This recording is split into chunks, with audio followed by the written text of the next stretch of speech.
Eh, Me toca presentar a la doctora y profesora Fabiola Salcedo, algo que no me cuesta mucho, porque nos conocemos hace mucho tiempo, hemos participado en varios proyectos conjuntos y me conozco su trayectoria, muy amplia. Lo primero que quiero decir en cuanto a la trayectoria de la profesora Salcedo, que es la que nos ha enseñado a muchos arqueólogos a convertir la iconografía en historia. Exagerado. Vale.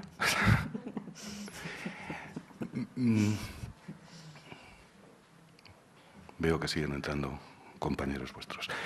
Bien, la profesora Salcedo, una vez licenciada, inicia su andadura científica como becaria de FPU en Roma, concretamente en la Escuela de Historia y Arqueología.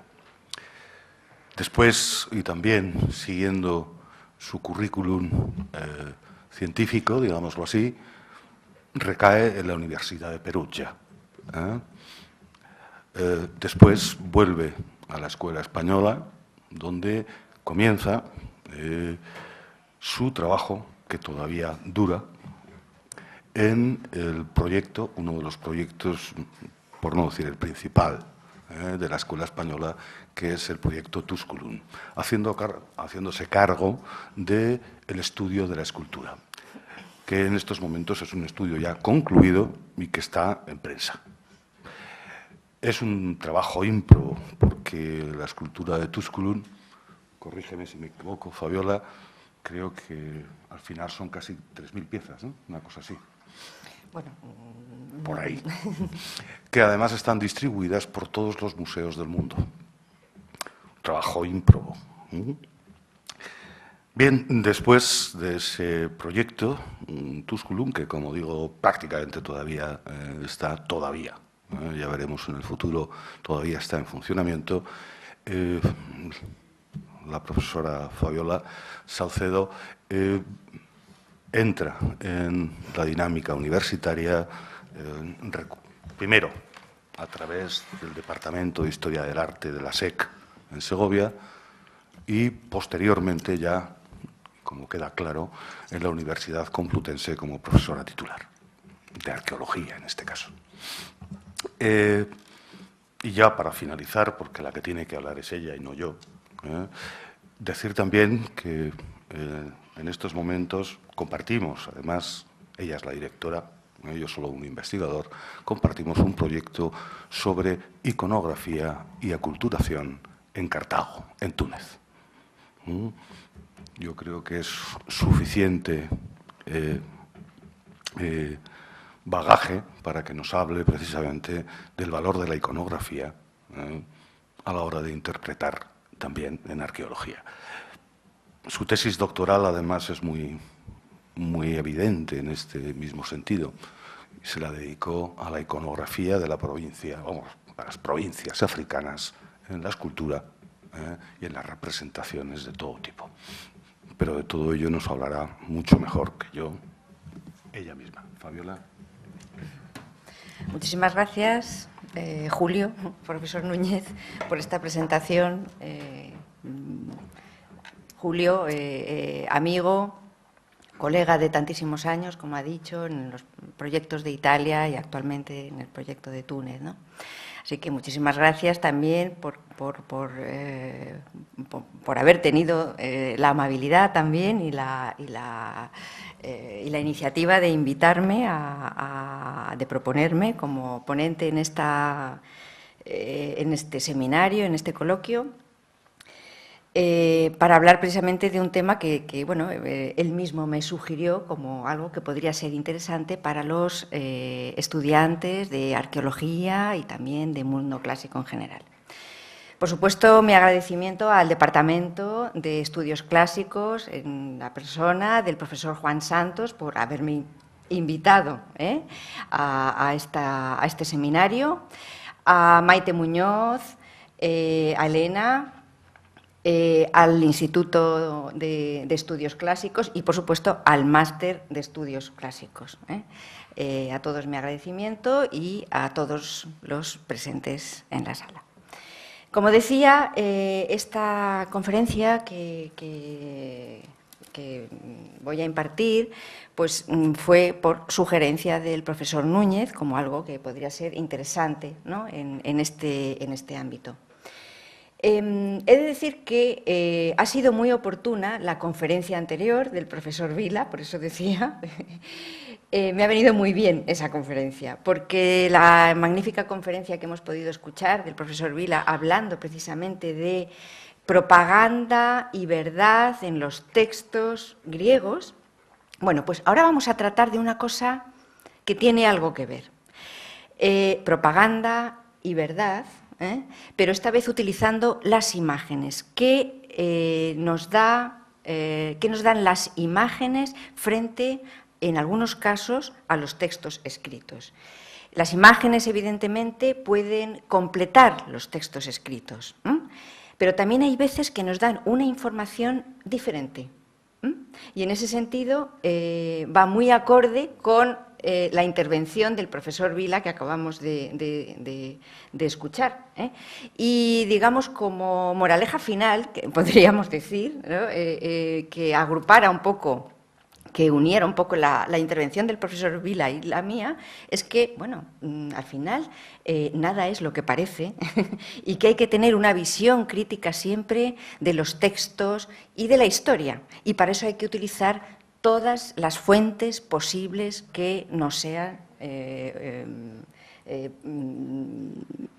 que estén cerca de nosotros, que podamos realmente utilizar para hacernos una idea de lo que es la historia, que al fin y al cabo arqueólogos, filólogos, historiadores del arte, todos formamos parte de una disciplina humanística al final, que es la historia. La historia la hacemos todos, cada uno desde su sector, evidentemente, ¿no? He titulado la conferencia así, Cultura Figurativa, y para ello me van a permitir hacer una muy breve puntualización conceptual, ¿no?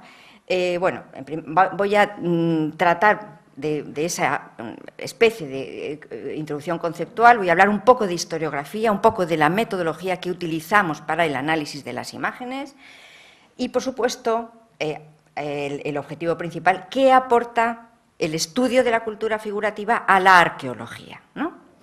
Y vamos a analizar varios casos. Por supuesto, esto es ingente. Podríamos hablar efectivamente de la Atenas de Pisístrato y hablar del programa iconográfico del templo de la Atenea Poliada en la Acrópolis, como también modelo de propaganda, por supuesto. Pero claro, habría tanto, ¿no?, de qué hablar. Así que nos vamos a centrar en tres capítulos, en tres aspectos. Uno, centrado en época de Augusto, que es cuando se consolida un lenguaje visual. Luego, un tema que voy a tratar, que es la imagen de Provincia y Etne. Y luego voy a hablar de programas escultóricos en Tusculum, presentando precisamente un caso en el que tenemos piezas escultóricas descontextualizadas.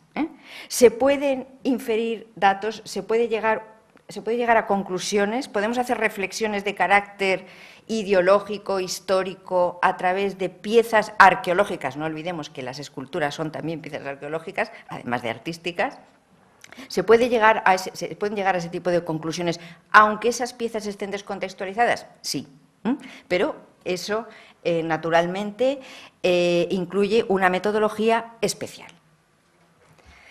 ¿A qué llamamos cultura figurativa? Vamos a empezar por ahí. Bueno, pues por supuesto vamos a partir de algo obvio para muchos de vosotros, ¿no? La definición antropológica de cultura, que es una cultura, el conjunto de modos de vida y costumbres, conocimientos y grado de desarrollo artístico. Como veis, lo he subrayado también. Dentro de ese desarrollo artístico está la cultura figurativa, claro está. El desarrollo científico industrial en una época o grupo social. Es decir, esto va para los arqueólogos o futuros arqueólogos, esto forma parte, como sabéis, del estudio de la arqueología. Los arqueólogos estudiamos la cultura, igual que los historiadores, evidentemente. Cultura figurativa, evidentemente, sería en ese caso el conjunto de imágenes producidas por una cierta cultura. Es lo que llamamos el imaginario colectivo, que se manifiesta en diferentes ámbitos o soportes, lo que ya técnicamente en el mundo de la cultura figurativa llamamos soportes. ¿Cuáles son esos soportes? Escultura, pintura, mosaico, cerámica, glíptica, es decir, los sellos, los camafeos, las monedas, por supuesto, como fuente valiosísima para el estudio de la iconografía. Cada uno de estos ámbitos o soportes tiene también, asimismo, su propia metodología en la investigación, sus propios métodos de estudio. También como parte de esa inicial introducción conceptual, la imagen, hay que partir de esto, guarda relación con la realidad que representa genéricamente de tres formas. Una, lo que llamaríamos analógica, representativa, descriptiva, y ahí les he puesto un fragmento de la columna trajana, precisamente como imagen que describe, narra, dentro del famosísimo gusto narrativo romano, la narración romana, están narrando la construcción de un puente, de una muralla. Esto es un fragmento de esa columna trajana. Es decir, es representación sin más.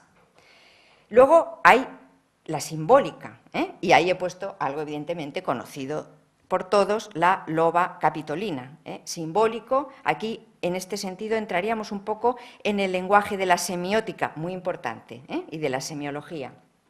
Simbólico en el sentido de que la loba capitolina representa Roma, pero no es Roma. Es decir, estamos utilizando un objeto de una naturaleza distinta para representar otro objeto que tiene otra naturaleza.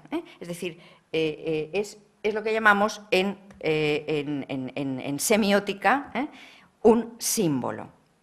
Y luego hay una forma convencional o abstracta, lo que llamaríamos también, en teoría de los símbolos, un signo, que esto es distinto, hay que distinguir símbolo de signo. Un signo, he puesto ahí, por ejemplo, la imagen de la provincia romana de Sicilia, el Trískeles, que es una representación tendente a la abstracción. Bien, esto es lo que llamamos un signo. Estas tres categorías, bueno, podríamos a lo mejor hacer muchas subcategorías, pero estas serían las tres categorías básicas. Y es muy importante tener en cuenta una cosa: aunque hagamos estas categorías, esto nunca pueden ser compartimentos estancos. La imagen, como cualquier otro aspecto dentro del estudio de la cultura, crea relaciones entre unas categorías y otras, de manera que una imagen, por ejemplo, analógica o descriptiva, como puede ser la columna trajana, también puede ser una imagen simbólica, evidentemente. Es decir, hay una relación, una interrelación entre unas imágenes u otras. ¿Cómo saber qué es cada una? Evidentemente, ahí viene el capítulo del estudio y del análisis de los contextos, de a quién va dirigido, a quién no va dirigido, y así seremos capaces de saber realmente el grado de simbolismo de una cierta imagen. Una imagen, evidentemente, puede ser por eso, y lo he puesto ahí, polisémica. La polisemia, puede tener varios significados también. Unos significados aparentes y unos significados más escondidos, más profundos, que para dar con ellos hay que analizar muchas cosas. ¿Qué metodología de investigación empleamos en el estudio de la cultura figurativa de la imagen? Pues, por supuesto, el objetivo lo primero es identificar la imagen, reconocer el tipo iconográfico, su origen, su utilización, la comprensión de la imagen como producto cultural de la sociedad. Ese es el objetivo. No nos olvidemos que aquí cuando estudiamos cultura figurativa o arte, si queréis, no me atrevo muchas veces a pronunciar esa palabra por la mala prensa que tiene ante ciertos grupos de arqueólogos, pero es arte al fin y al cabo. La imagen es el producto cultural de una sociedad, y esto tiene unos métodos de investigación. El objetivo al final es comprender esa sociedad, evidentemente. Y, por supuesto, esto requiere, como he anunciado al principio, un método interdisciplinar, fundamental en las humanidades y en la historia. Hay que estudiar, por supuesto, las fuentes literarias y por eso vamos de la mano de la filología, evidentemente. No podemos trabajar sin los filólogos. La historia, por supuesto, los contextos arqueológicos y otras cuestiones muy interesantes que, fijaos, viene de otra disciplina humanística o social, como es la psicología, los avances en psicología, aplicados por los propios historiadores del arte, lo que llamamos la psicología de la forma. Y, por supuesto, la sociología, evidentemente. Es así como podemos llegar a comprender de verdad una imagen. Hay que contextualizar y, muy importante, tener en cuenta también que las culturas, y en este caso la cultura romana, que es en la que me voy a centrar, comprende un ámbito geográfico inmenso y, en un momento dado, puso en contacto, bueno, esto ya empezó con Alejandro, claro está, pero los romanos lo hicieron todavía más amplio, pone en contacto culturas de Oriente con Occidente, culturas, la cultura oficial, como es la cultura romana, con culturas periféricas, que podríamos decir, como es, por ejemplo, la cultura ibérica, la cultura celtibérica, la cultura púnica y las culturas de Oriente Próximo. Eso genera unos procesos interesantísimos de sincretismos culturales, de sincretismos artísticos, de sincretismos iconográficos, que hay que estudiarlos a la luz de lo que llamamos la aculturación. Es decir, la aculturación, esto entre paréntesis, forma parte de la metodología científica que hay que emplear para el estudio de una imagen. O sea, el tener presente y tener en cuenta que una cultura entra en contacto con otra, una cultura quizá dominante, como en este caso puede ser la romana, frente a culturas aparentemente dominadas, como pueden ser las periféricas. Pero, insisto, nada es lo que parece, porque luego resulta que muchas veces esas culturas que subyugadas a Roma se imponen culturalmente, iconográficamente, sobre la cultura romana oficial. Todos estos fenómenos que forman parte del fenómeno que llamamos de aculturación, hay que tenerlos siempre muy presentes a la hora de analizar una imagen y comprenderla, para no caer en obviedades o en conclusiones simplistas. Bien.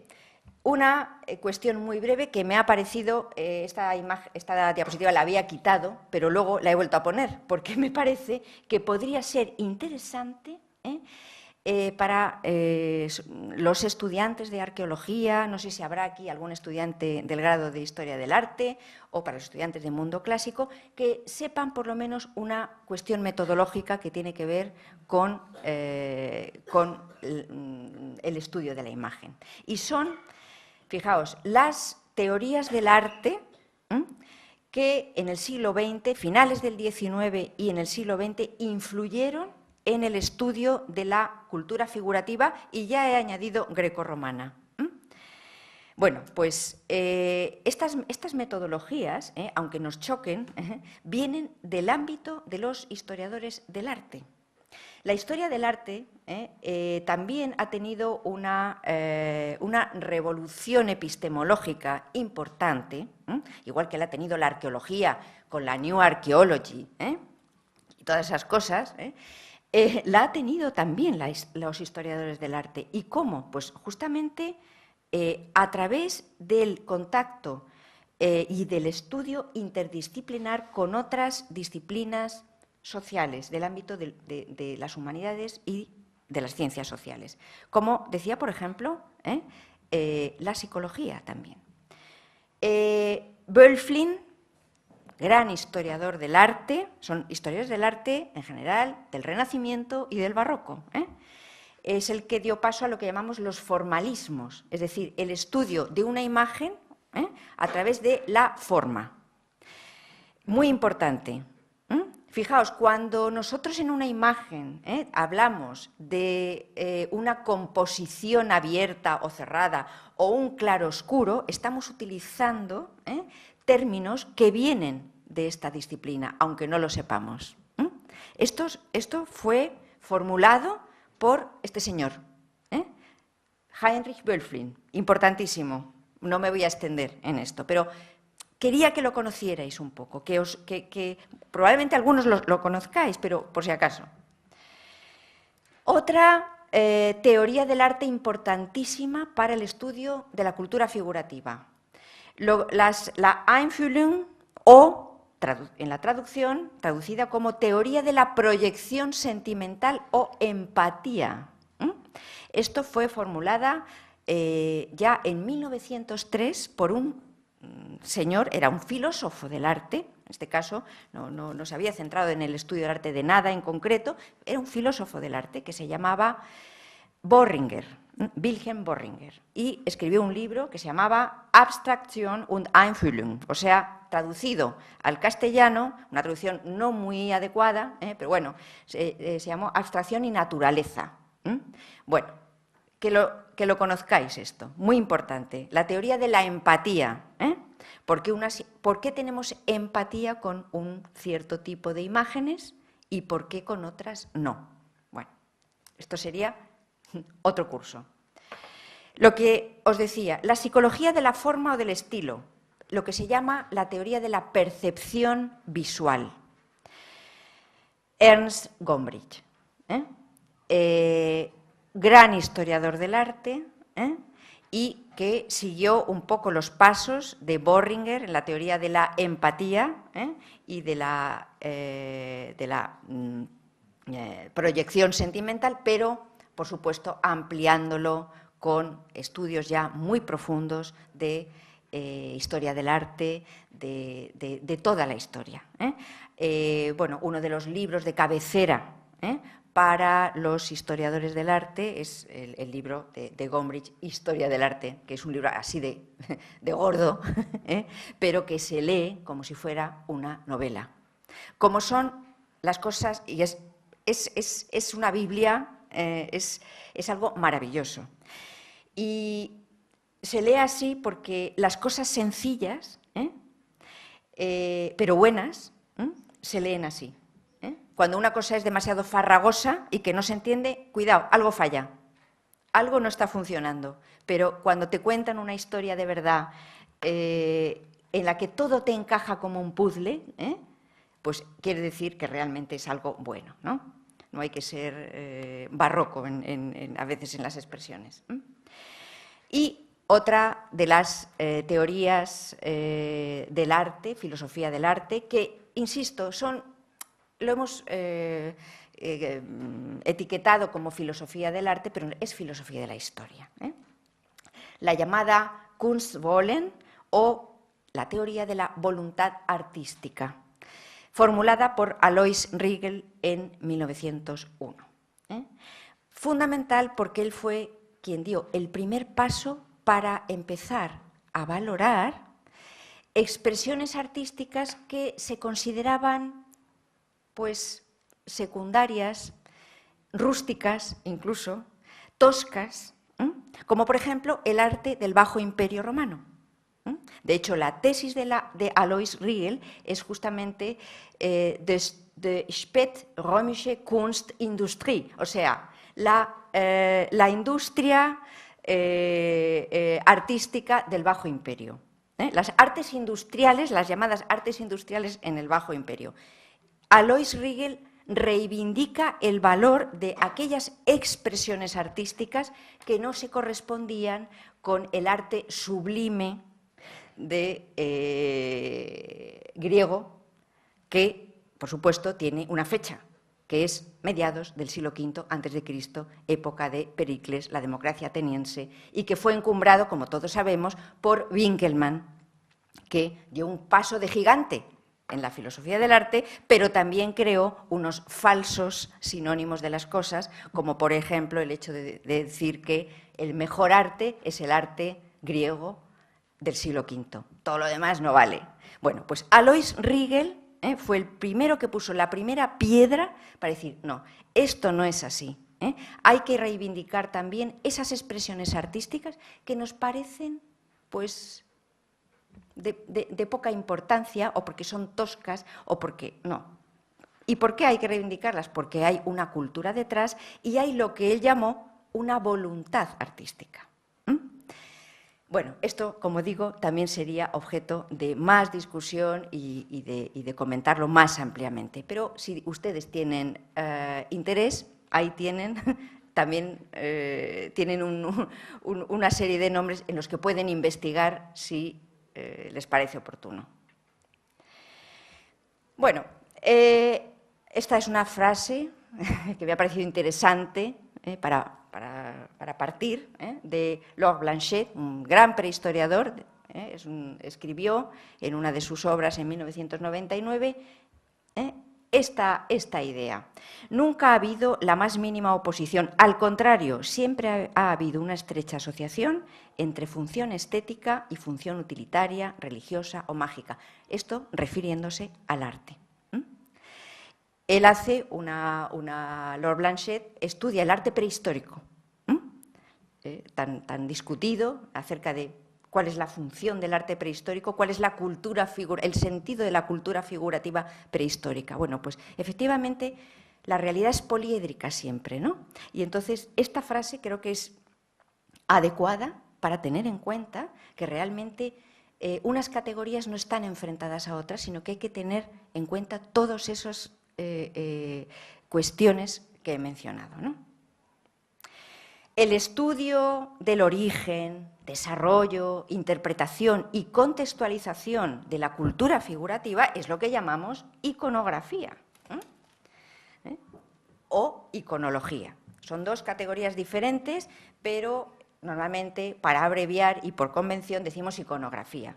Pero en realidad iconografein sería más bien el estudio descriptivo de los iconos, o sea, de las imágenes, mientras que iconología sería el logos de esas imágenes, es decir, el estudio y el conocimiento en profundidad, contexto, historia, etcétera, de esas imágenes. Iconografía, iconología, esto es lo que nosotros estudiamos.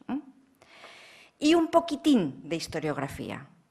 ¿Quiénes son los padres de la iconografía? Pues como decía al principio también, los padres de la iconografía son historiadores del arte del Renacimiento, del Barroco, es decir, los historiadores del arte de la Edad Moderna. Avi Warburg, judío, emigrado a Londres, fundador del famosísimo Warburg Institute de Londres, uno de los más prestigiosos institutos para el estudio del arte del Renacimiento, dependiente de la Universidad de Londres. Su discípulo, Erwin Panofsky. De Panofsky podríamos decir todo. Por ejemplo, un libro maravilloso, lo tienen ustedes en la bibliografía que se ha repartido, El significado en las artes visuales. Es un antes y un después. Meyer Shapiro, también profesor de la Universidad de Columbia, y Ernst Gombrich, al que ya me he referido anteriormente. Estos son los padres de la iconografía, del método iconográfico. Y, yendo ya a nuestro ámbito del mundo clásico, pues hay muchísima gente, por supuesto, que se dedica a esto, o nos dedicamos, pero voy a hablar de quizá los que más conozcan ustedes, ¿no? Por supuesto, Ranuccio Bianchi Bandinelli, de todos conocido, gran arqueólogo, historiador del arte, italiano, que a mitad de los años 40 del siglo pasado, o sea, del siglo XX, pues escribió muchísimo sobre la arqueología como cultura. Discípulos de Bianchi Bandinelli, Filippo Quarelli y Mario Torelli. Arqueólogos, arqueólogos, pero yo diría otra cosa, son humanistas, son los grandes humanistas del siglo XX y del siglo XXI. Por ejemplo, Mario Torelli, que hemos tenido la oportunidad maravillosa de traerlo al máster de arqueología del Mediterráneo que tenemos en la Complutense, vino a hacer la lección inaugural del máster en octubre y él se confiesa etruscólogo. Bueno, en fin, es de esos grandes humanistas. Él ha escrito sobre mundo romano, sobre mundo griego, sobre todo. Es un filósofo, es un pensador, ¿no? Ojalá nunca olvidemos, y yo de verdad animo a las nuevas generaciones de arqueólogos, de historiadores, de filólogos, ¿no? Que no olvidemos nunca la senda del humanismo. Es decir, no tenemos que ceñirnos a un estudio concreto, determinado. Eso es muy importante para avanzar en la ciencia, pero no hay que olvidar la perspectiva general del mundo, ¿no? Eso es lo que nos hace estar en el mundo, precisamente. Eso es lo que nos hace ser humanistas. Estos son estos grandes estudiosos de la arqueología, de la historia antigua y, por supuesto, de la cultura figurativa. Y, por supuesto, Paul Zanker, que todos también conoceréis por su maravilloso libro Augusto y el poder de las imágenes. Bien, ¿qué aporta la cultura figurativa a la arqueología? Bueno, pues además de todo esto ya que hemos dicho, vamos a hablar de cosas más concretas, quizá. Bueno, evidentemente aporta una cronología relativa, o sea, una datación relativa. Nosotros, si en un estrato arqueológico, por ejemplo, nos sale un fragmento de cerámica griega, que como sabemos, la cerámica griega está perfectamente fechada en intervalos de 25 años, no más, bueno, nos sirve para dar una datación relativa, ya sabemos todo lo que es la cronología relativa, a ese estrato, por poner un ejemplo. Nos ayuda a interpretar, definir, reconstruir virtualmente, si queremos, claro, un cierto espacio arquitectónico o un monumento. Nos informa sobre la sociedad, la vida cotidiana, el prestigio, todas estas cuestiones que están presentes en todas las culturas. Y, por supuesto, de la ideología, la religión y mensajes propagandísticos. Y teniendo en cuenta lo que he dicho al principio de la charla, y es que hay cuestiones que están en las fuentes escritas y hay otras cuestiones que no, que las vemos a través de las imágenes, porque la imagen es un método eficaz justamente para la transmisión de ideas. Y por eso les he hecho toda esa revisión de las teorías del arte que han influido para la comprensión de la imagen. Bien, vamos a tratar algunas cuestiones muy interesantes a la hora de ver cómo funciona una imagen en sentido propagandístico. Bueno, una de las cuestiones que se reivindica a través de la imagen, como a través de las fuentes literarias, obviamente, es la reinvención del pasado y, en este caso, el origen mítico como legitimación del poder. Bueno, esto lo han tenido todas las culturas que en el mundo han sido y son, no nos olvidemos, todos reivindicamos nuestro pasado y si hace falta, pues nos lo inventamos. Míticamente o no míticamente. Por cierto, que antes he recordado en la conferencia del profesor Vila un libro muy bonito, no sé en qué momento de tu conferencia ha sido, pero que viene ahora a cuento muy bien, un libro de Boardman que se llama Arqueología de la nostalgia. El subtítulo es «De cómo los griegos reinventaron su pasado». Bueno, pues enlaza. Vamos enlazando épocas, una época detrás de otra. Bueno, pues esto de el pasado presente, ¿no? Los sacra principiorum, esto está presente, como digo, en todas las culturas, desde Mesopotamia, Egipto, hasta la actual. Un ejemplo, simplemente, ¿no? Aquí tenemos un denario de Caius Fonteius, acuñado en Roma el año 114 a.C., y vemos que ya en la época republicana los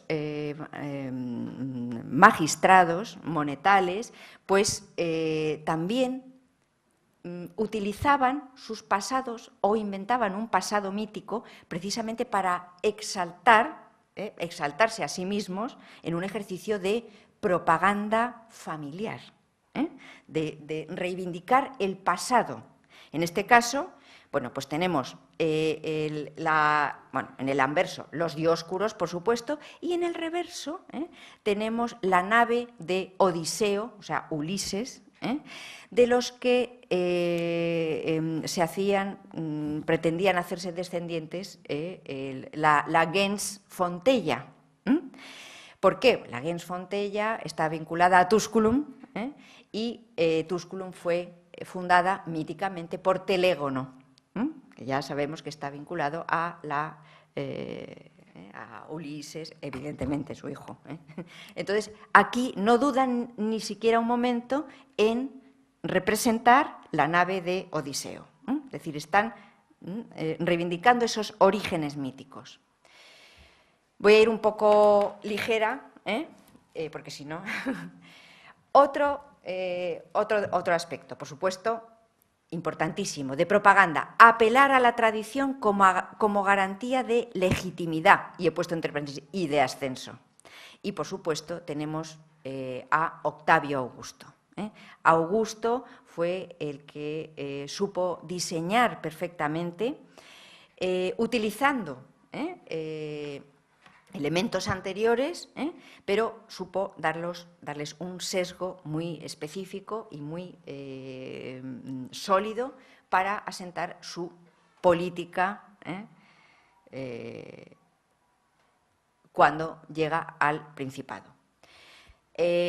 Huelga recordar, pero por si acaso lo digo, que evidentemente la gens Iulia, a la que pertenece Augusto, por ser el sobrino nieto de Julio César, es descendiente de Venus, de Marte y de Eneas.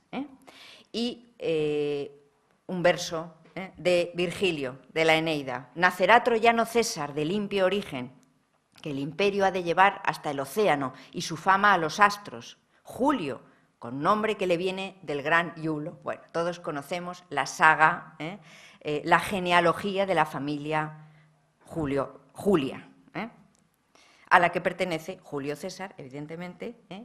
Esa imagen que tenéis ahí no está puesta porque sí, es la escultura de Venus Genetrix que fue colocada en tiempos de Augusto, o sea, de su sobrino nieto, en el templo de la Venus Genetrix, en el foro de Julio César en Roma. Venus Genetrix, Venus generadora. Bueno, por supuesto, las monedas, como decíamos al principio, son un vehículo de propaganda de primer orden. Y tenemos ahí, pues por ejemplo, como ven, la imagen de Venus, fijaos, y aquí también tenemos a Venus, y en estos reversos que tenemos la imagen de Eneas saliendo de Troya, huyendo de Troya, con su padre Anquises a cuestas, y en este caso llevando el Palladium en la mano. Hay variantes de esta imagen, como vamos a ver, pero esto se convertirá en un icono, en un arquetipo iconográfico, que se representará en monedas, en glíptica, en pintura, en escultura, en todas partes. En arquetipo, ya veremos por qué, porque también hay un mensaje, el mensaje de pietas, pietas hacia el Palladium, es decir, la imagen que hay que llevar para fundar la nueva Troya. La nueva Troya es Roma, pero también pietas en otro sentido, piedad hacia los ancestros, hacia el padre Anquises, que hablando de una manera más coloquial, no le deja tirado en Troya, sino que se lo lleva a cuestas. Es ese mensaje el que se emite. Bien, como decía, la imagen funciona como recurso eficaz de persuasión y a veces contraria al mensaje escrito. Verdad y propaganda, parafraseando la conferencia del profesor Vila. Ciertamente, porque fíjense ustedes, ¿no?, que en el año 27 a.C. Augusto proclama, se proclama tal cual y así aparece en las monedas, la restauratio rei publica, la restauración de la república. En cambio, y bueno, va a tomar, bueno, todos sabemos, a través de la Lex Julia del año 18, se renuevan muchísimos templos que de época republicana, que estaban en ruinas en Roma. Él los renueva, les da otro brillo, renueva los cultos, cultos ancestrales, cultos antiguos. Se presenta como restaurador de las viejas costumbres. Por supuesto, cura morum. En cambio, lo que está diseñando es un lenguaje de poder que a través de las imágenes va a consolidar. Ese lenguaje de poder está encaminado a presentarle como princeps y, por supuesto, a encumbrarle como el poseedor del poder absoluto, como sabemos, ¿no? En el año 17 sabemos que se proclama la Pax Augusta, ¿no?, y el Senado le regala un escudo donde pone Virtus, Clementia, Justitia y Pietas. Y aquí entran las imágenes, nuevamente. Este arquetipo iconográfico que hemos visto anteriormente de Eneas Anquises, en este caso, pues por ejemplo, fijaos aquí, aparece con su hijo, ya aparece con su hijo, Iulo Ascanio, que según la tradición literaria, pues uno pueden ser el mismo o diferentes, según la madre, pero bueno, ahí no voy a entrar. Este Iulo Ascanio, Julio, o sea, Julio, es de donde desciende la gens, la familia Julia. Este arquetipo iconográfico, aquí he puesto varios soportes, aparecerá, como digo, en varios espacios, en varios lugares. ¿Dónde, por ejemplo? En el Foro de Augusto, claro está, en Roma. Un espacio de propaganda visual como nunca antes se había conocido en Roma. Y eso que ya sabían hacer su propaganda familiar, como hemos visto en la primera moneda de la gens Fontella. En este Foro de Augusto, pues evidentemente hay todo un discurso propagandístico en el que aparece, en esta exedra de aquí, Eneas, por supuesto, con esa imagen de Eneas y Anquises, los Julios y los reyes albanos, o sea, los reyes de Alba Longa. O sea, está haciendo una llamada a la tradición, a los ancestros. En el otro lado está Rómulo, claro, como no podía ser de otra manera. Aquí lo tenemos. Esto es una pintura pompeyana, pero como digo, se difundirá por doquier. Aquí tenemos a Rómulo. Y, por supuesto, los summi viri de la República Romana. Es decir, yo mantengo el respeto, yo, Augusto, diría, mantengo el respeto y la tradición a la República. Esto lo dice con imágenes, con grupos escultóricos. En el centro, por supuesto, como sabemos, el templo de Mars Ultor, de Marte Vengador de la muerte de su tío Julio César, claro está. Por eso este Foro de Augusto empieza a levantarse, a construirse en el año 43 a.C., aunque acaba en el año 2, muy tarde. Bueno, este es un modelo que, desde luego, en cuanto a iconografía, recursos iconográficos propagandísticos, trascenderá al mundo romano, a todo el Imperio Romano. En Mérida, por ejemplo, pues ya sabemos que justamente este arquetipo de Eneas, Anquises y el niño Iulo estaba también en el foro de Mérida. Es decir, esto se convierte también en un modelo.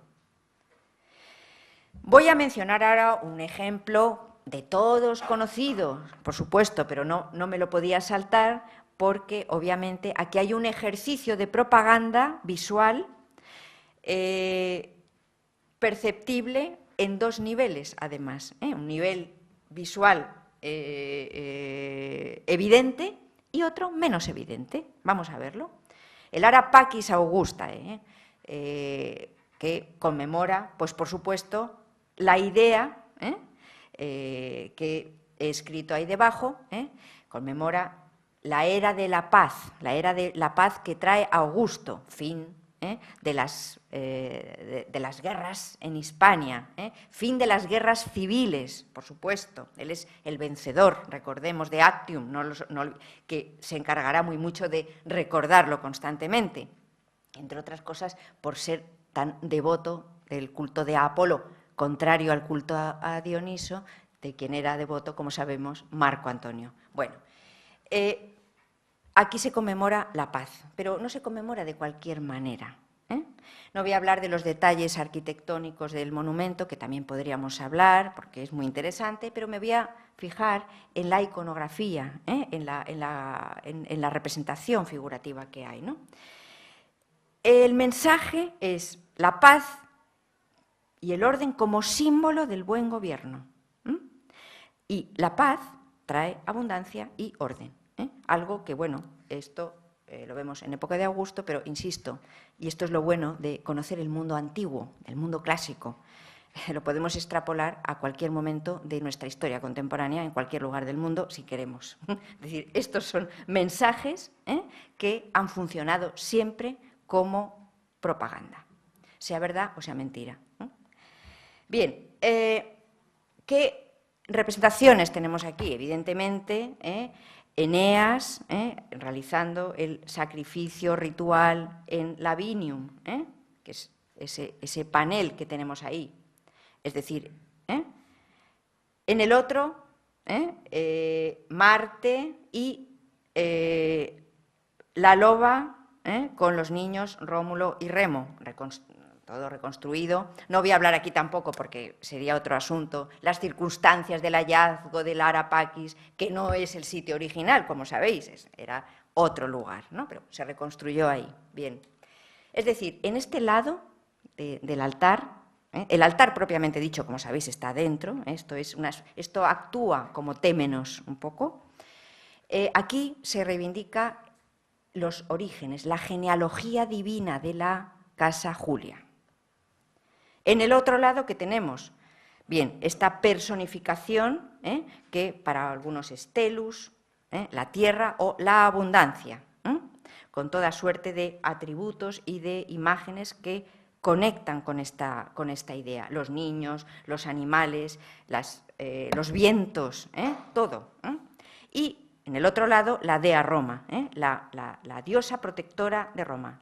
Una suerte también de diosa poliada, que además toma su iconografía, como sabemos, de Minerva, al mismo tiempo. Bien, es decir, hay una lectura, hay un registro mítico en los paneles cortos del Ara Pacis, genealogías, personificación de la abundancia, Telus, y en los lados largos del Ara Pacis, ¿qué tenemos? Pues el registro histórico, narrativo. Pero aquí, en este registro histórico narrativo, hay también una alusión simbólica. Enlazo con lo que decíamos al principio, que aunque una representación sea analógica, tiene un simbolismo también.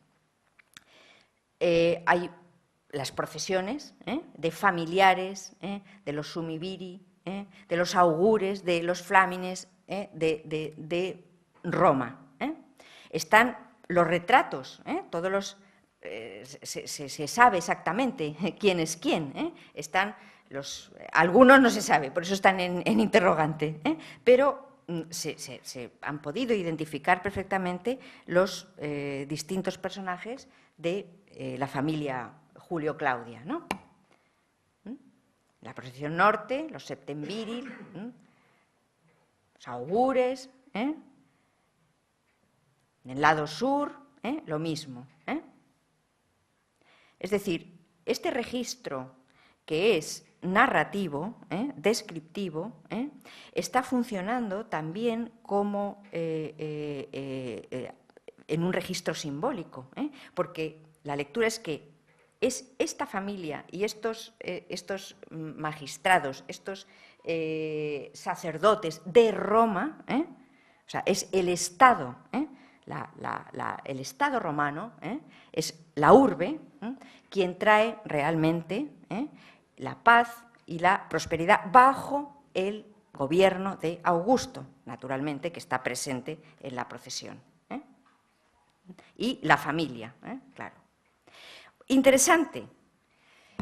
Y aquí entramos en eso de la percepción visual tan estudiado por los filósofos del arte que he mencionado anteriormente.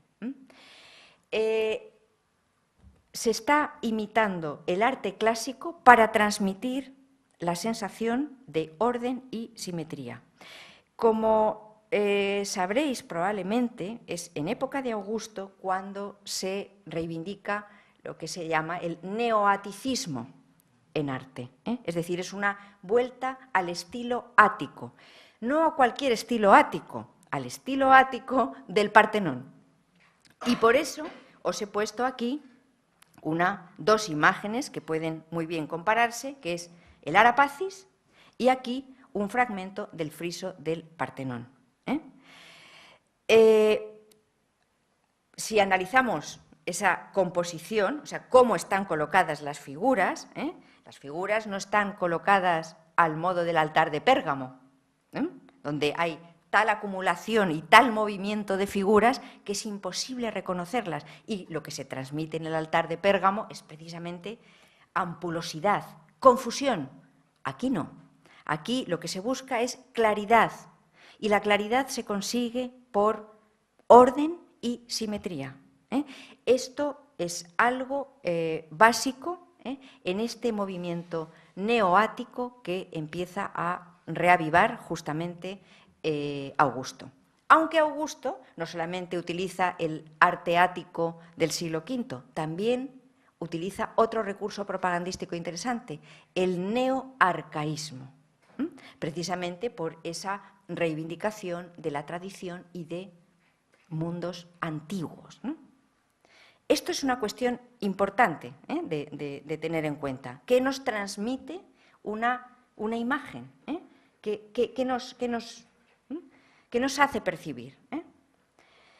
Bien, otra cuestión muy interesante, en la parte baja del Ara Pacis, pero si os fijáis, ocupando unas dimensiones muy grandes, porque estos paneles de aquí son más grandes que los propios paneles donde se representa la genealogía de la Casa Julia. En estos paneles están decorados con lo que se llama así, los roleos poblados, los People Scrolls, se llama así. Y son una exuberancia de vegetación, de acantos, de plantas que se entrelazan, ¿no? Y que están pobladas de seres vivos, viendo los detalles. Aquí tenemos algunos detalles de estos roleos poblados, flores que son reales de verdad, o sea, no son imaginarias. Aquí tenemos todo esto, ¿no? Bien, aquí lo que se está transmitiendo es esa idea de abundancia, de exuberancia de vegetación. En un monumento público, de carácter público, tan importante como es el Ara Pacis, uno sospecharía claramente que eso no está puesto ahí porque sí, porque no es algo que uno pone en su casa en el ámbito privado. No, es un monumento público. Por lo tanto, siempre hay que sospechar de la interpretación que demos en las representaciones, en monumentos de carácter público, porque seguro que tienen una intencionalidad, como es el caso de estos roleos poblados en el Arapaquis. Transmiten, como digo, la abundancia, la riqueza. Esta llamada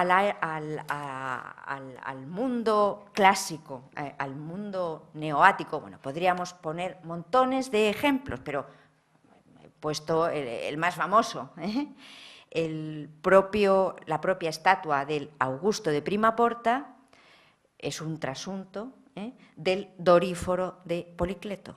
Es decir, nuevamente está reivindicando la Atenas dorada de ese mediados del siglo V, la está reivindicando como modelo, funciona como modelo ideológico, sugestivo, atractivo, seductor, y lo trae justamente a su Roma. El propio retrato de Augusto, en el Augusto de Primaporta, está inspirado claramente en esos rasgos serenos, equilibrados, idealizados, esos del Doríforo de Policleto. Eso es, esa idealización que lo llamamos idealización porque no es un retrato de nadie, aunque bueno, todos sabemos que el Doríforo era probablemente Aquiles, otro arquetipo de guerrero, de héroe, que siempre tuvo presente Alejandro, por supuesto, y también lo tuvo presente Octavio Augusto. Representan modelos, están por encima de lo particular, representan arquetipos, a eso llamamos idealización.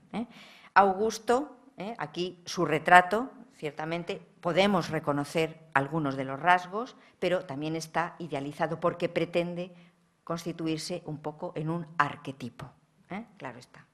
Reconocemos sus rasgos naturalmente, porque lo reconocemos, pero hay un elemento muy curioso que utilizamos muchas veces los que nos dedicamos a escultura o iconografía, que es el tipo de flequillo con la característica tenaza y horquilla, que ahora les voy a decir otra cosa.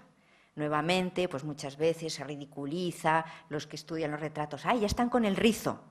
Bueno, pues el rizo es muy importante, porque esto que tenemos aquí,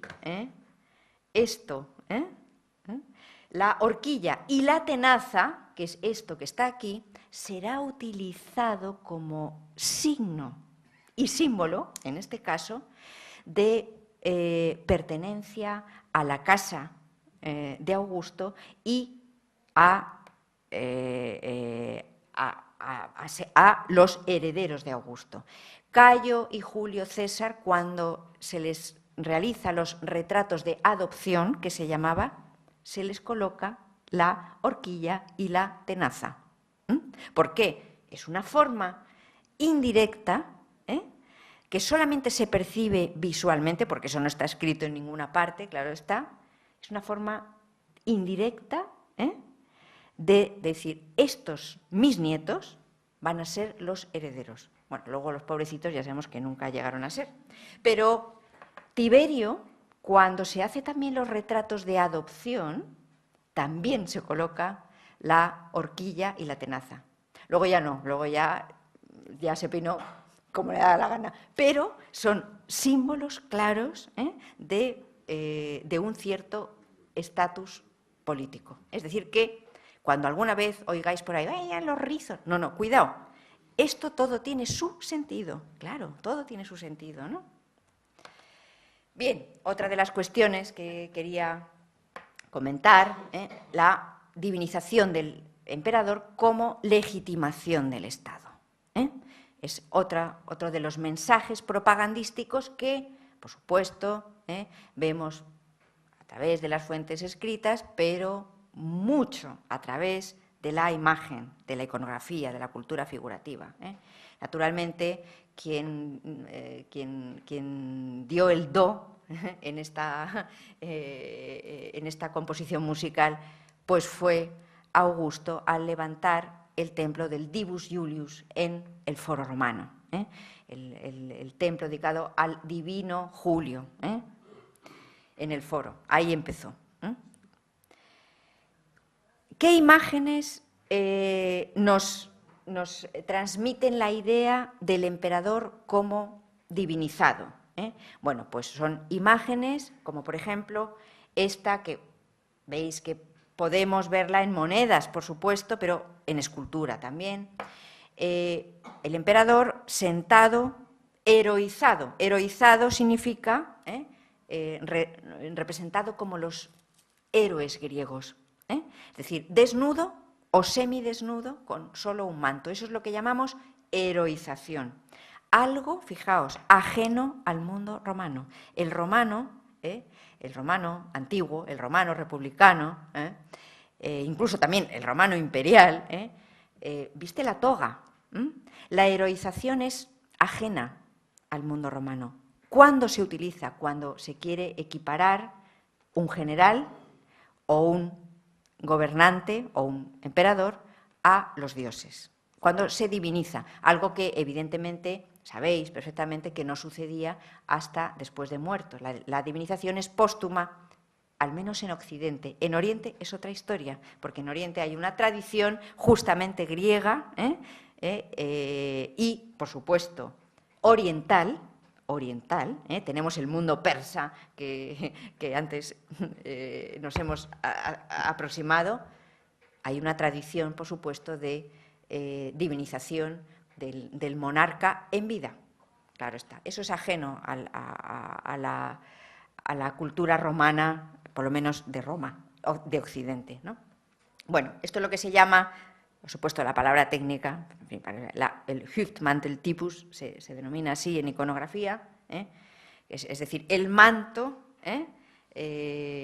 por encima de las caderas, tapándole, más o menos y tal. Bueno, ahí tenemos dos imágenes que he seleccionado un poco, pero vamos, hay montones, evidentemente. El arquetipo, sin duda alguna, por supuesto, los héroes griegos, pero en este caso del emperador sentado en majestad, bueno, obviamente procede del Zeus de Olimpia, claro está, de todos conocido.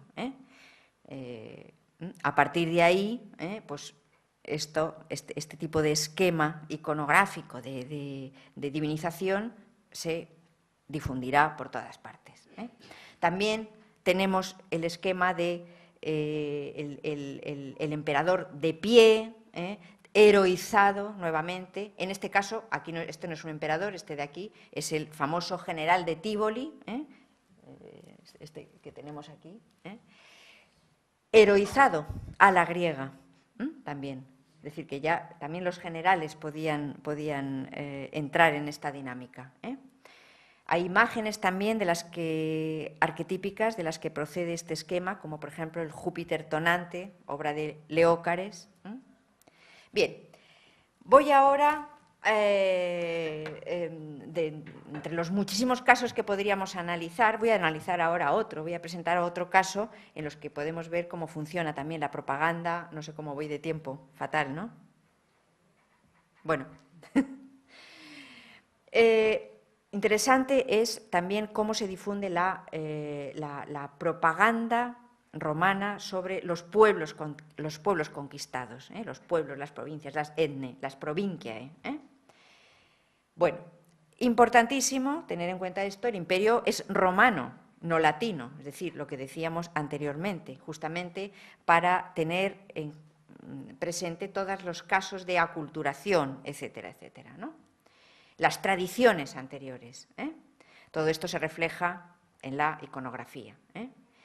Y cuando Roma se lanza a representar, a crear emblemas de las provincias o de las naciones que va conquistando, utiliza en muchos casos elementos y símbolos anclados en las culturas prerromanas. Bien, hay que tener presente que esta proliferación de imágenes de pueblos sometidos, de provincias, de naciones, etcétera, es algo muy romano porque forma parte de esa ideología triunfal de Roma. Conocemos perfectamente las listas y desfiles de naciones como forma de propaganda en los desfiles triunfales, pero a veces simplemente como listas escritas. Eso ya era en sí una propaganda. Pues aquí os he puesto varios ejemplos, el desfile triunfal de Lucio Escipión Asiageno del 188, que nos transmite Tito Livio, los tituli de naciones en el foro de Augusto, también, fijaos, como forma de propaganda allí. Por supuesto, en las Res Gestae de Augusto nos habla de los 55 territorios y naciones conquistados, ¿no? En el Porticus ad Nationes también se nos habla de los simulacra omnium gentium.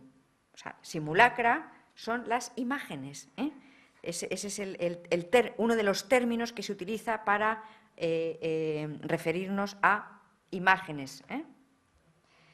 Las etne en el funeral de Augusto, que desfilaron allí. Es decir, bien, se crea una morfología de tipos iconográficos, ¿no? De todos estos pueblos sometidos. Por supuesto, el bárbaro.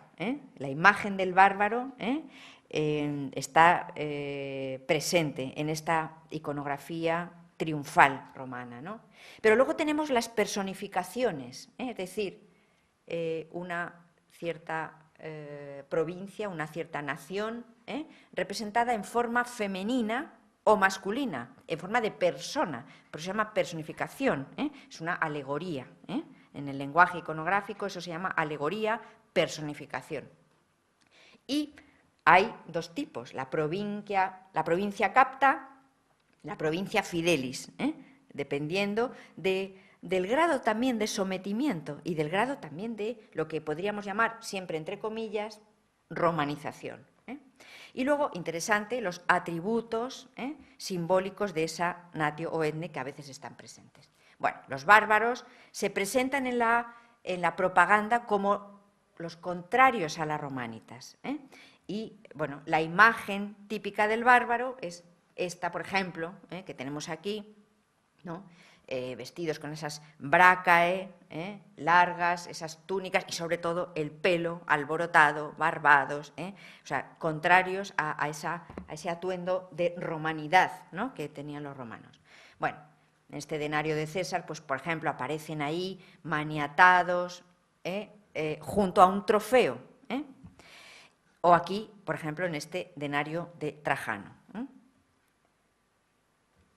Aquí tenemos una imagen que también proliferará. En este caso es Adriano, es un Adriano que está en el Museo de Estambul, el esquema de provaining, o sea, de ir avanzando, en este caso pisoteando al enemigo, al sometido. Esto lo tenemos en relieves, etcétera, y su origen podría estar precisamente en el mundo egipcio. Bueno, ejemplos. Armenia, por ejemplo, es el tipo de provincia capta, de provincia cautiva, que es lo que significa, ¿no? Bueno, pues símbolos de Armenia, y aquí el bárbaro, representado así como tal, arrodillado con los estandartes.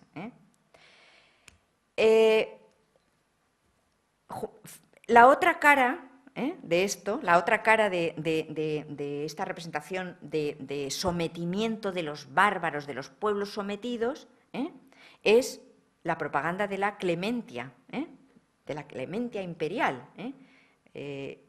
Bueno, y esto lo tenemos, pues, por ejemplo, en las famosas copas de Bosco Reale, donde aquí pues, aparece Augusto, en un acto de clemencia, de magnanimidad frente a los bárbaros que aparecen semiarrodillados allí con sus hijos. Es decir, esto es otro mensaje de propaganda, la clemencia. Ahí uno de los relieves incrustados, como sabemos, dentro del arco de Constantino, que no pertenece, pero como sabemos que el arco de Constantino es un pastiche, bueno, pues ahí tenemos también una escena de clemencia, como tenemos muchísimas más. Por supuesto, aquí más imágenes en las que aparecen bárbaros junto a trofeos, la Gemma Augusta en el Kunsthistorisches Museum en Viena, ¿no? Con Augusto arriba, deificado, ¿no? Esto lo voy a ir pasando un poco rápido para no alargarme. Las personificaciones de territorios, de naciones, de provincias, bueno, pues como decía al principio, también pueden adoptar la forma de personificación, ¿no? La personificación griega, una imagen femenina, cuyo arquetipo iconográfico, cuyo origen está en la Tige de Antioquía, que fue formulada por Eutíquides de Sición, en el siglo IV a.C. De ahí la imagen de una ciudad con la corona mural, la corona torreada, que hace referencia, claro está, a las murallas de la ciudad. Bueno, pues de aquí se toma un arquetipo también para representar a las provincias y a las ciudades, claro está. Estas personificaciones, pues por ejemplo, sabemos que ya en el año 55 a.C., en el pórtico del Teatro de Pompeyo en Roma, Coponio, se llamaba así, un escultor del momento, hizo 14 personificaciones colosales que da una, solamente el busto al lado de la Plaza Venecia, colosales de naciones. Es decir, uno podía pasear por el pórtico, el pórtico, es decir, el pórtico post-esquenam del Teatro de Pompeyo, admirando los territorios, naciones, pueblos, conquistados o semiconquistados por Roma ya en aquel momento. Propaganda, claro. Bien, ahí tenemos en la maqueta Gismondi la imagen del Teatro de Pompeyo con el pórtico famoso. Estas series de provincias, igual que teníamos las listas de pueblos, de naciones, esas listas aparecen, hemos visto, en forma de personificaciones, Teatro de Pompeyo, pero también sigue en época Julio-Claudia, por ejemplo, en el Sebastellón de Afrodisias, en la Turquía actual. Sabemos que esta es la planta del Sebastellón,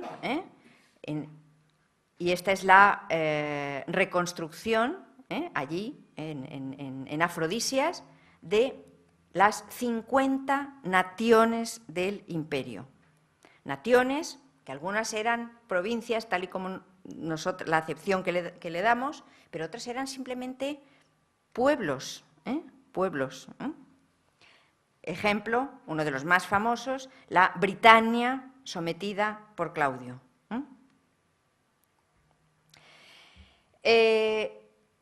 Bueno, estas listas visuales, plásticas, siguen durante el imperio. Por ejemplo, en época de Adriano y de Antonino Pío, pero ahora ya quizá con otra, transmitiendo otro mensaje. Es en época de Adriano cuando hay una renovación del concepto de oicúmene y, por ejemplo, sabemos la serie numismática, la serie monetal que emite Adriano, la serie que se llama justamente de las provincias, donde aparece las imágenes de provincia y naciones en las monedas. Adriano se dedicó a visitar las provincias del imperio y las representó en forma de esas personificaciones. Bueno, pues Antonino Pío levanta un templo dedicado a Adriano, después de muerto, claro está, el llamado Adrianeum, que está en Roma, en el edificio de la Bolsa, y allí, en la celda, este es en la maqueta Gismondi, aquí es donde está el Adrianeum, fijaos dónde está el Panteón, está muy cerca. Bueno, pues ahí hace esas listas marmóreas de pueblos conquistados, pero con un sentido ya más pacificado. La idea que intenta transmitir es el de pia, provincia pia fidelis, provincia fiel, pía, en paz también. Esa es la idea que se quiere transmitir. Bueno, estos son... es así, donde estarían colocadas... Bueno, esta es una de las hipótesis de reconstrucción. Hay quien ha considerado que estas provincias estarían en la parte baja del Adrianeum, no en la parte superior. Bueno, eso es una hipótesis. Y, bueno, muchas de estas imágenes las tenemos, como sabréis, en el patio del Palacio de los Conservadores en Roma, es la entrada de los museos capitolinos en ese patio, ¿no? Pero están dispersas por muchos lugares, también en Nápoles, por ejemplo, ¿no? Bueno, aquí tenemos pues todas estas imágenes de provincias, algunas se ha podido identificar, otras no. Las voy a pasar un poco rápido, pero para que veáis estas imágenes. África, Acaya, estas están en otros lugares, Partia, Moesia, algunas con elementos, atributos locales.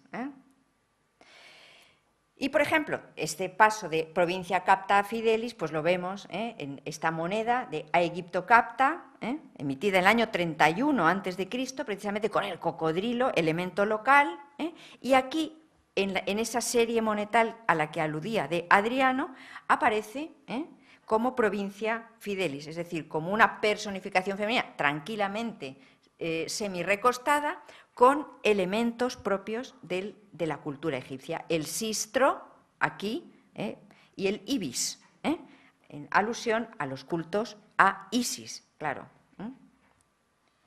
Hispania, por ejemplo, también es muy interesante, del tipo bárbaro, o sea, el tipo capta sería, al tipo pia fidelis. Tenemos este denario de Aulo Postumio Albino, del año 81 a.C., en el que aparece Hispania, aquí está, como representada como los bárbaros, como esos bárbaros que hemos visto al principio, con la melena al viento, no el cabello recogido, sino el pelo un poco alborotado, ¿no? Y aquí, en cambio, ya, fijaos, las emisiones de Galba de Tarraco del año 68 después de Cristo, pues ya aparece como personificación grecorromana. Finalmente, claro, las emisiones de Adriano a las que me refería, pues aquí aparece Hispania, semi-recostada, igual que el caso de Egipto, con el olivo, fundamental, atributo de Hispania, y el conejo. Esto, aunque no se vea, aquí también está, es esto que estoy señalando y esto de aquí, es un conejo. Así se conocía la cuniculosa celtiberia, o sea, había una verdadera invasión de conejos en Hispania, a eso aluden las fuentes escritas precisamente, y ahí se coloca el conejo. Es el modelo de Hispania civilizada, Hispania. Un último documento iconográfico de Hispania, el Museo de Belkis Ceuma también, que está en Berlín, en el Museo de Pérgamo, del siglo III después de Cristo. Bueno, junto a otras provincias aparece Hispania. Y fijaos, con la corona torreada, o sea, no ha perdido esa imagen arquetípica que decíamos de Eutíquides de Sición. Continúa. Bueno, la pervivencia de este tipo, por ejemplo, bueno, pues las monedas de Isabel II, fijaos, esta es la imagen, esta es la moneda de Adriano, bueno, pues 1869, ahí aparece también, y esta de 30 euros de 1000, también aparece Hispania. Y aquí, en esta de 10 pesetas, aparece Hispania con la corona torreada como la Hispania del mosaico de Belkis Ceuma, por poner un caso, porque, por supuesto, en la Notitia Dignitatum, como sabréis, También aparece Hispania, como otras, las Hispaniae, esto es importante, a veces aparece Hispania y otras las Hispanias, o sea, las distintas provincias, Bética, Lusitania, Tarraconense, etcétera, como las Hispaniae se alude, ¿no? Las Españas, ¿no? Bueno, un último caso en relación a estas provincias, que quería tratar, el caso de África, muy interesante, porque ahí vemos estos, cómo se utiliza elementos locales y otras cuestiones muy importantes. ¿Cómo se gesta, por ejemplo, este tipo de África? Esto es aplicable a otras provincias, evidentemente. Lo que pasa es que yo en su momento esto lo estudié de una manera más específica. Como os he puesto aquí, esta es la imagen de África, con lo que se llaman las exuviae elefantis, o sea, el despojo del elefante, la cabeza del elefante encima. Bien, siempre se había dicho, las tesis antiguas, ¿no?, que claro, pues como en África hay elefantes, pues cómo no, tenía que llevar un elefante. Bueno, eso es verdad, pero no es toda la verdad.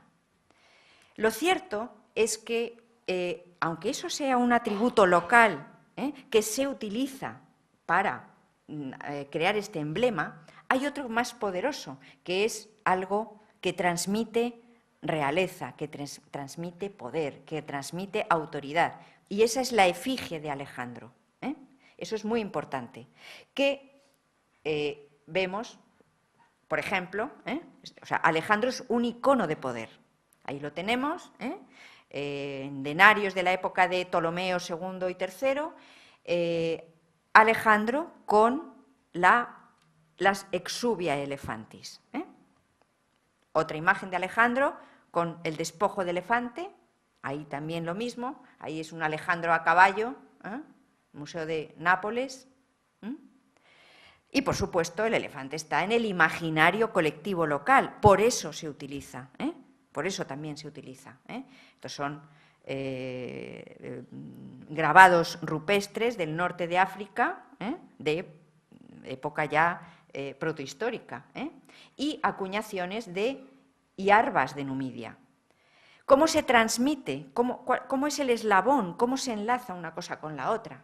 Bueno, la imagen de Alejandro llega al norte de África a través de las monedas de Cleopatra III emitidas en Pafos.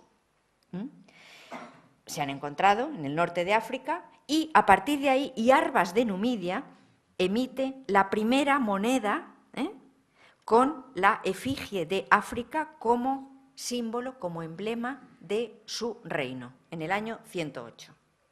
A partir de ahí ya se ha creado el emblema de la provincia de África. Acuñaciones de metelo, y eso trasciende, por supuesto, a todos los soportes que nos podamos imaginar. Una jarra, otra moneda. Por supuesto, nuevamente la serie adrianea y de Antonino Pío, porque Antonino Pío también hace una serie monetal imitando la serie adrianea de las provincias. Bueno, pues aquí tenemos a África con el escorpión en la mano, aquí también, aquí con un león, haciendo alusión, pues sí, claro, a la fauna local también, pero siempre con su exuviae elefantis, que es una referencia a Alejandro en última instancia. África llegará a ser una divinidad también, del panteón local africano, y se han encontrado epígrafes alusivos a Dea África con este título, Dea África, en la necrópolis de Vía Portuense en Roma, evidentemente unos africanos emigrados a Roma. O, por supuesto, como tenemos en la famosísima Pátera de Bosco Reale, en la que aparece, aquí es interesante porque es África como divinidad, pero al mismo tiempo representando un retrato de Cleopatra Selene, hija de Cleopatra VIII, divinizada como África. Esta Cleopatra Selene es la esposa de Yuba II de Mauritania, hija, a su vez también, de Cleopatra VII, la famosa. Bien, ahí tenemos a África. Es un retrato, es una diosa y es África también. Y aparece también, por ejemplo, en algunos relieves como este, del siglo IV, de Argelia, Rapidum, una ciudad muy interesante, donde aparece África aquí en el centro. Veis que lleva las exuvia elefantis, junto con otras divinidades del panteón local africano, Mercurio africano, el Genius Terrae Africae, etc. Otro de los emblemas provinciales es el de Sicilia, como decíamos antes. Puse un ejemplo al principio como signo, ¿no? El trískeles como emblema de Sicilia. Este es otro caso distinto, interesante. ¿Cómo se formula este trískeles? Bueno, pues hay una analogía visual de las tres piernas y el contorno de la isla, claramente. De hecho, Trinacria es 3 promontorios. Se crea también el mito de Trinacrus, héroe epónimo, hijo de Helios, que fundó una serie de ciudades, héroe fundador de varias ciudades de Sicilia. En Sicilia se encontraron diferentes imágenes que al principio no representaban Sicilia, representaban otras cosas, evidentemente, pero en un momento dado se vincula a la tradición iconográfica de Sicilia. Por ejemplo, una copa del Palacio de Festos, del Minoico Medio, 2000 a.C., encontrado allí en Sicilia. Hay una presencia minoico-rodia en el sur de Sicilia. Por eso estos minoicos y rodios llevan consigo imágenes que en un momento dado sufren una transformación y se asimilan a esto otro. Una copa de Gela, del siglo VII a.C., y esta otra en Castellazzo di Palma. Evidentemente, aquí se trata de la abstracción del movimiento giratorio del Sol, símbolo que todos conocemos y que es coincidente con la esvástica, como bien sabemos. A partir de ahí se genera, en esos modelos griegos, ya aparece el emblema de Sicilia con el trískeles, esta moneda en bronce de Siracusa, un áureo de Siracusa de Agatocles, siglo IV a.C., donde ya aparece el trískeles. Esta de época de César, Trinacrus, llevando en la mano este objeto que se puede adivinar que es un trískeles también. El trískeles con la cabeza de la gorgona en el centro. Y aquí ya tenemos Sicilia, en el siglo III después de Cristo. Pues, y en este mosaico, por ejemplo, de las termas de la Trinacria, justamente en Ostia, aparece el trískeles corriendo en el centro con la cabecita de la gorgona. Y ese es el símbolo de Sicilia, ¿no? Bien, no sé cómo vamos de tiempo. ¿Estáis muy aburridos o muy cansados? Bueno, pues quería pasar al último caso que quería tratar, que es el caso de Tusculum, otro caso ya totalmente distinto, pero que tiene que ver también con el estudio de la iconografía, de la cultura figurativa. Como ha dicho Julio anteriormente, bueno, pues este es el proyecto que hemos tenido en la Escuela Española de Historia y Arqueología del CSIC durante tantos años, proyecto en el que ha trabajado, como sabéis, la Universidad del País Vasco, ha trabajado la Universidad de La Rioja, Ampurias, Murcia, Mérida, bueno, muchísima gente, ¿no? Tusculum está ahí, para aquellos que no sepan dónde está, es una ciudad muy importante, a unos 30 kilómetros de Roma, donde la aristocracia romana local, ya en tiempos de la República, pero desde luego también en el Imperio, tenían sus casas de veraneo, ¿por qué no decirlo? Porque está muy fresquito, es una zona estupenda, con bosques, montañosa, agua, etc. Ahí tenía Lúculo, una villa espectacular, Cicerón, la famosa villa, donde escribió las disputaciones tusculanas, tanta gente, por supuesto la familia imperial, todos, ¿no? Bien, importantísima la ciudad. Bien, esta es una imagen, una planta antigua de Tusculum, una recreación romántica, aquí abajo, del teatro de Tusculum. Esto es un mapa topográfico donde, bueno, yo en su momento pues estudié todos los restos escultóricos que no están en ninguna parte, en ninguno de estos sitios. Están todos en todos los museos del mundo, menos donde tendrían que estar, que es aquí, pero no. Entonces, pero yo hice una reconstrucción de la atribución a las diferentes vilae de todas estas esculturas, ¿no? Bueno, muchísimas, muchísimas. Bueno, esta es la zona, una foto del Google, de Google Earth, donde se ve perfectamente el centro monumental de Tusculum. Esto es un santuario aterrazado muy interesante. Y aquí está, pues bueno, donde se han hecho excavaciones durante tanto tiempo, el foro y el teatro, que creo que más o menos se puede adivinar. Bueno, esto es un poco para contextualizar el lugar, ¿no?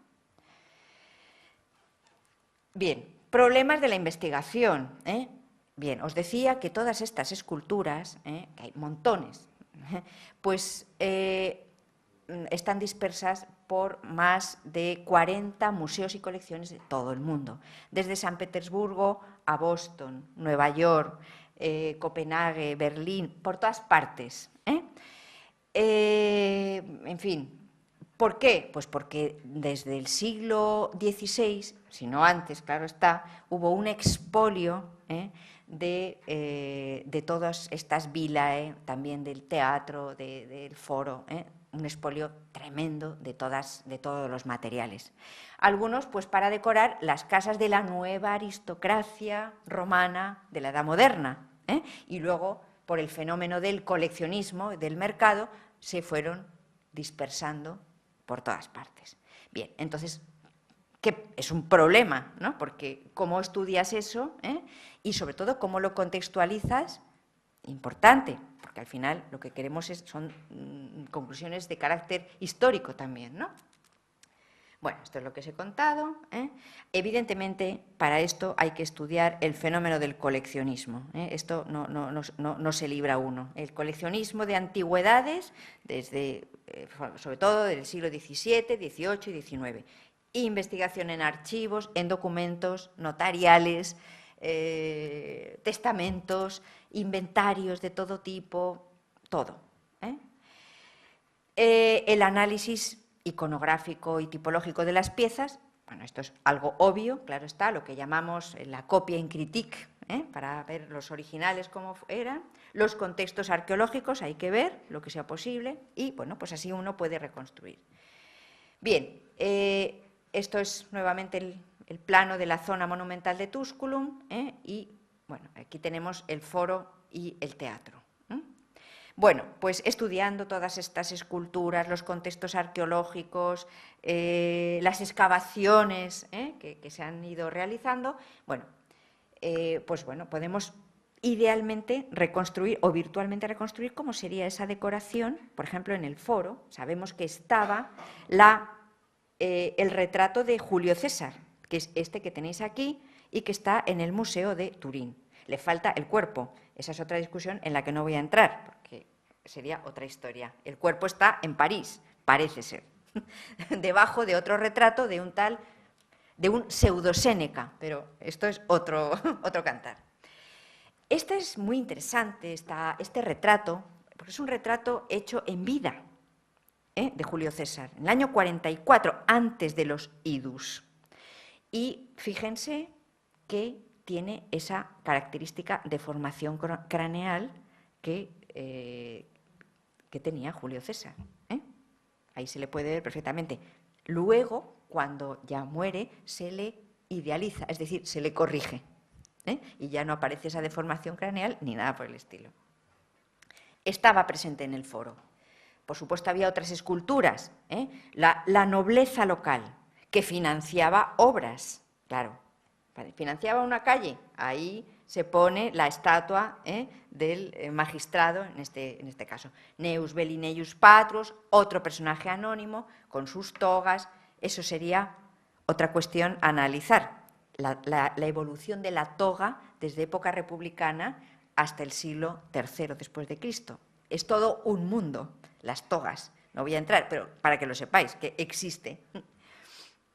Por supuesto, las damas locales, las famosas rutilia, que hemos estudiado juntos el profesor Núñez y yo, la parte histórica, epigráfica, yo la parte escultórica, y bueno, se sacaron conclusiones muy interesantes, como que hay 3 generaciones de damas de la gens rutilia, y este detallito que se pone aquí, que diréis, bueno, ¿y esto qué es? Bueno, pues estudiando bien la forma de tallar una escultura, se puede saber si es de una época o de otra. Y en este caso, la forma en la que sobresale el pie y cae el ropaje encima del pie, bueno, pues vimos que esta tercera es de otra época, aunque esté imitando a las anteriores. Uno llega ahí y no se fija en eso y dice, bueno, son todas iguales. No, hay diferencias y son datables en épocas diferentes, a veces por esos mínimos detalles. Bien, eso en el foro. En el teatro, bueno, el teatro simplemente para que sepan que hay 3 fases, esto pues gracias, por supuesto, a los estudios del equipo de Tusculum que ha trabajado en el teatro, como por ejemplo la profesora Oliva en la Universidad de Sevilla, por supuesto el profesor Núñez, Xavier Dupré, en fin, toda la gente que ha trabajado en el teatro. Hay una primera fase, que sería la primera mitad del siglo I antes de Cristo, hay una segunda fase en época de Augusto, y una tercera fase en la que se remodela el Fronsaesquenae del teatro, o sea, la escena del teatro. Esa se remodela en el siglo I después de Cristo.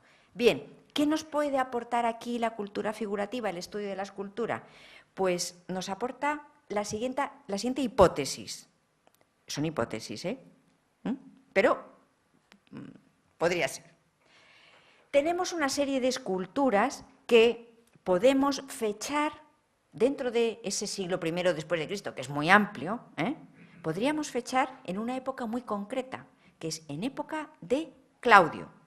Por ejemplo, este es un toracato hecho en época de Claudio. Bueno, lleva una cabeza de Augusto que no le pertenece. Así lo ponemos cuando estudiamos la escultura. No sé qué, con cabeza que no le pertenece. Claro, porque le ponen la cabeza, pues estos son problemas de coleccionismo y de musealización antigua. Esto está en Turín, tenemos el estudio del torso toracato, el estudio de la técnica de la iconografía nos da una fecha. Bien, fecha neroniana. Otro, también, también está hecho en época de Claudio, pero con una cabeza de Tiberio que tampoco le pertenece. Se la pusieron pues porque iba muy bien con el discurso. Tal. Luego tenemos esta otra, que es una estatua con retrato de Antonia la Menor, que está en los museos vaticanos. Bien, hasta ahora tenemos varias piezas que están datadas en época de Claudio. Estudiando otros casos de otros teatros itálicos, por ejemplo el de Volterra, Faleri Novi, bueno, pues hemos visto que en época de Claudio, curiosamente, hay una renovación iconográfica en la decoración del Fronsaesquenae. Eso, es decir, sabemos que eso existe en los teatros de los alrededores. Bueno, y nosotros y resulta que tenemos unas estatuas que están hechas en época de Claudio. Bueno, hipótesis. Probablemente podemos afinar y decir que ese Fronsaesquenae, que se sabía que fue en el siglo I después de Cristo, pero a saber cuándo, podríamos plantear que fue hecho ¿cuándo? En época de Claudio, que es cuando se colocan esas esculturas que aparecieron más o menos por ahí, dentro de ese totum revolutum que había en consecuencia del Canina, etcétera, pero que estaban por ahí y son todas de esa época. Bueno, pues podríamos plantear esta hipótesis de reconstrucción, de la escena de Frons del teatro. Bueno, pues en la parte de arriba, era una escena de 2 órdenes, en la parte de arriba tenemos las basas, ahí no tenemos las estatuas porque eran de bronce y desaparecieron, las basas de unos personajes cuyos nombres están inscritos, unas basas, parece Pilades, Telémaco, Telégono, Orestes, bueno, Dífilo, poeta. Bueno, esos estarían seguramente en la parte de arriba, más pequeñitos, pero en la parte de abajo, que es la parte propagandística, porque no olvidemos que el teatro es un espacio para la propaganda, política, por supuesto. En la parte de abajo, ¿quiénes figuran? Augusto, seguramente, aunque esa cabeza no sea suya, pero tendría otra. Quizá Tiberio, probablemente, Antonia, y otra que no sabemos quién sería, por eso está puesto aquí con interrogante y en vacío. Por simetría, habría una estatua femenina que, quién sabe, sería a lo mejor Antonia o Livia, haciendo juego con la otra. 2 mujeres de la casa Julio Claudia y dentro 2 toracatos también hechos en época de Claudio. Hay más argumentos a favor de esta cronología, es decir, utilizamos también otras fuentes. Los Claudios son originarios de Tusculum, y esto lo estudió magistralmente Bernard Andreae, y después también nuestra colega Diana Gorostidi. Es decir, hay toda una argumentación que envuelve, arropa esta posibilidad de cronología, pero fundamental en este caso ha sido la escultura. Hay otro espacio muy interesante en el foro de Tusculum, que no se sabe qué es ni nada por el estilo, pero que es un aula pequeñita, absidada, que es esta que está aquí. Aquí lo tenemos en un plano de Garnier de 1904 y esto en otro plano ya hecho en la época de nuestras excavaciones, ¿no? Bien, una aula absidada pequeña en el foro, fechable también en el siglo I, curiosamente. Bueno, pues evidentemente, teniendo en cuenta otros espacios arquitectónicos parecidos, uno en Tibur, en el foro de Tibur, Tívoli, hay un aula absidada pequeñita también en la que estaba en el centro una estatua de Augusto heroizado. O sea, era un aula, no quiero decir de culto imperial, porque eso ya sabemos que tiene otras implicaciones, eso tiene que estar refrendado, por supuesto, legalmente, etcétera. Vamos a decir exaltación imperial, propaganda. Bueno, eso estaba en el foro de Tibur. En Lucus Feroniae, cerca, también hay un Augusteum, muy parecido, una aula pequeñita, también absidada, que bueno, era justamente también para la exaltación de la familia imperial. Cartagena, otra. Ruselae, también. Otra ciudad muy importante, no lejos de Tusculum, cerca, en el Lacio. Lo mismo, ahí lo tenéis. De características muy parecidas a la tuscolana. Bueno, pues una hipótesis es que esa aula podría servir como exaltación al culto imperial. Resulta que tenemos también una estatua de un emperador heroizado, que son las estatuas prototípicas que se ponen en estas aulas, como esta, por ejemplo. Y tenemos otros retratos. Bueno, curiosamente, también esta estatua está hecha en época de Claudio. Y el resto de los retratos, bueno, este es un Tiberio de época de Tiberio, pero el resto, esta es de época de Claudio, esta es de época de Claudio y esta es de época de Nerón. Posibilidad, hipótesis, se hace también esto en época de Claudio, aunque se continúa en época de Nerón. hipótesis abierta. Si tenéis una idea mejor, pues estamos abiertos a, a todo. Otro espacio al que podemos dotar, evidentemente, de definición, o sea, en este caso es ese famoso santuario aterrazado que tenemos también en Túsculum. Es el típico santuario aterrazado que sigue el modelo de los santuarios laciales, Fortuna Primigenia, Hércules Víctor, etcétera, etcétera. Es ese modelo, pero no sabemos a quién estaría dedicado. Bueno, resulta que tenemos una Juno Sóspita, que es un acrolito. Los acrolitos son estatuas que tienen el rostro, como por ejemplo aquí, de piedra, los brazos pueden ser de piedra, los pies, pero el resto pueden ser de madera o de bronce, porque es más barato, entre otras cosas. Son imágenes de culto, siempre. Bueno, tenemos esta imagen. Posibilidad, ese santuario podría estar dedicado a Juno Sóspita. Y con esto, pues terminamos y, en fin, espero no haberles cansado ni aburrido demasiado y muchísimas gracias por haber resistido hasta el último momento. Gracias.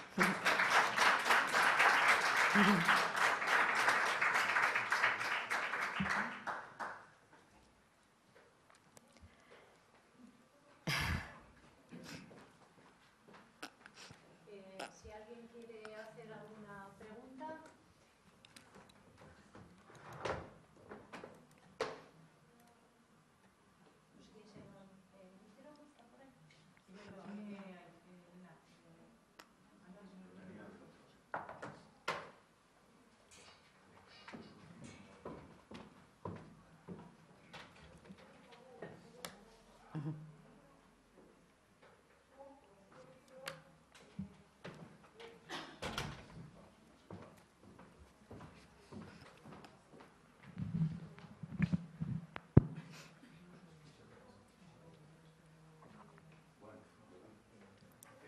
No va a ser una pregunta, sino que va a ser sencillamente una argumentación que quizás debería haberte contado antes.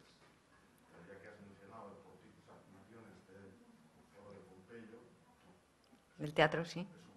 Sí. Bien, que sepas que una de las naciones que aparece mencionada es la de los carietes berenses, según la... Sí, ahora sí. Según Alfeldi, según la reconstrucción que hace Alfeldi, no todo el mundo está de acuerdo, pero claro, si aparecen los carietes y berenses, nos toca muy cerca. Sí. Claro, están aquí. Qué interesante. Sí, sí, sí, no lo sabía. Pues qué bien.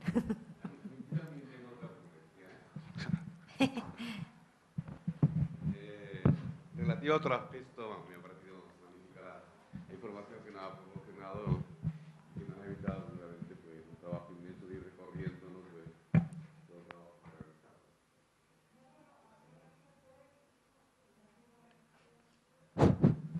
realizado. Yo le felicito, ¿no? Por lo... Tenemos maestros comunes, ¿eh? Visto muy joven a Torelli. Pues no creas Muy que está, joven, no creas que está gestos. mucho... Con los mismos gestos de siempre, pero muy joven, ¿no? Lamentablemente los años pasan, ¿no? No, bien, me gustaba muchísimo la conferencia. Una ocurrencia sobre la marcha, ¿no? Ha hablado de iconografías e imágenes, ¿no? También se podría hablar de iconografía y lenguaje. Sí, claro. A propósito de una de las monedas que ha comentado, ¿no? Donde aparece el conejo de Hispania, ¿no? Sí. Y que lo explica a través, concretamente, de las consideraciones de la literatura clásica, ¿no? De España, país de conejos, ¿no? Yo, cuando lo escuchaba, he pensado concretamente que España significa país de conejos. Sí, sí, exacto.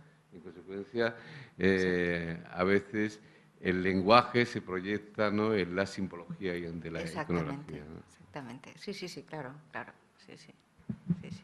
Evidentemente, sí. Bueno, también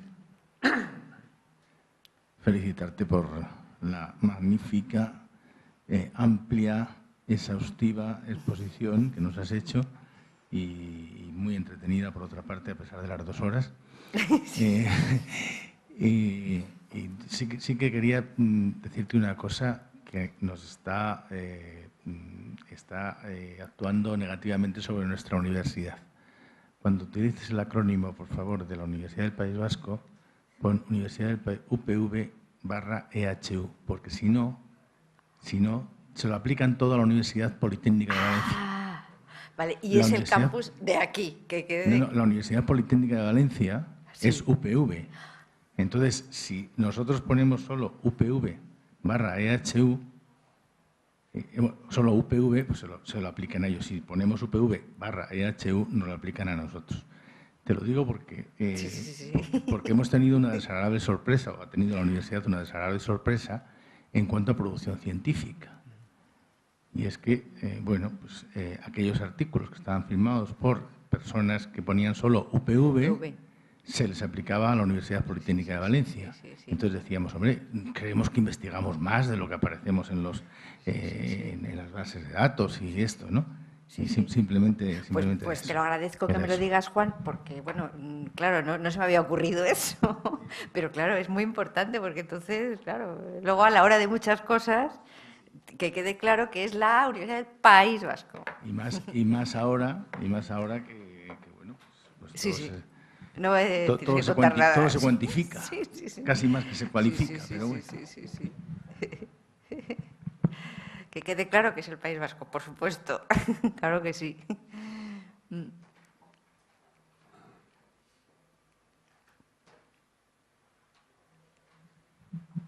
Bueno, yo creo que ya hemos cumplido con la jornada, ¿no? Hemos cumplido con creces con la jornada. Bueno, pues yo desde aquí mismo, en cuanto organizador de la jornada, en cuanto director del departamento y presidente de la Comisión Académica del Máster, agradecer a todos los participantes en la jornada, tanto los conferenciantes como los